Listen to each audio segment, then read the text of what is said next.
সারাটা দিন একটানা বৃষ্টি হয়েছে, আর সেজন্য শুক্রবার হওয়া সত্ত্বেও আজকে বাইরে যেতে পারলাম না।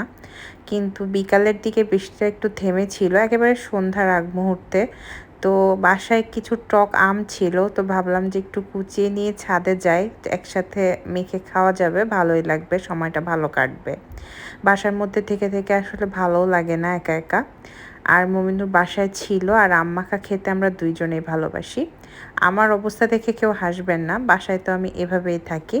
তো এই ছিল আমাদের ছাদের অবস্থা। গাছগুলোর অবস্থা খুবই খারাপ বৃষ্টিতে, পানিতে, আর ছাদের অবস্থাও। আর আকাশে দেখেন সারা দিন বৃষ্টি হয়েছে, কিন্তু এখনও যে পরিমাণে মেঘ আছে, মনে হচ্ছে যে একটু পরে আবার বৃষ্টি আসবে এবং সারা রাত হবে।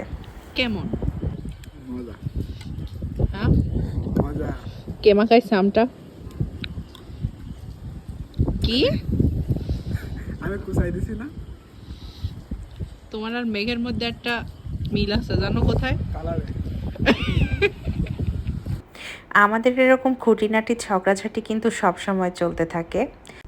আর আজকের ভিডিওটা কিন্তু আমি আমার নতুন ফোনে করছি, আর আমার নতুন ফোনে এই আমার বাসার আশপাশের সৌন্দর্যটা কিন্তু ভয়ঙ্কর লাগছে, তাই না?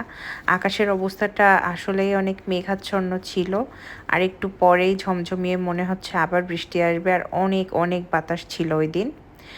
তো আমার বাসার পেছনে তো বেশ খানিকটা জায়গা জুড়েই পানি উঠে গেছে, আর জানি না যে পরবর্তীতে এখনও কি হবে। তো যে যেখানে আছেন সাবধানে থাকবেন, নিজের খেয়াল রাখবেন, আশপাশের মানুষের খেয়াল রাখবেন।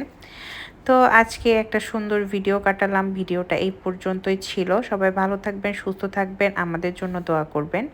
ভিডিওটা এখানেই শেষ করছি। Tata, bye bye, thanks for watching.